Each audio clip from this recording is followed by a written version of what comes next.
Рудникот Саса воведува нов метод за откупување на рудата и нов начин на управување со јаловината, што ќе има долгорочно позитивно влијание за животната средина. Во оваа насока министерката за животна средина и просторно планирање Каја Шукова, која денеска беше во посета на рудникот, изјави: Саса е добар пример како треба да се инвестира во животната средина и како со транзиција и примена на најдобрите достапни технологии може да се обезбеди одржливо искористување на природните ресурси и да се обезбеди економски бенефит, но не на штета на животната средина. Истакна Шукова.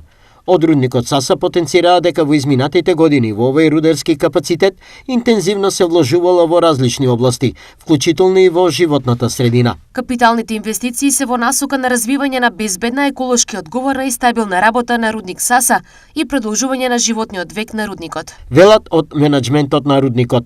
Рудникот Саса е во финална фаза во постапката за измена на интегрираната еколошка дозвола, информираат од Министерството за животна средина.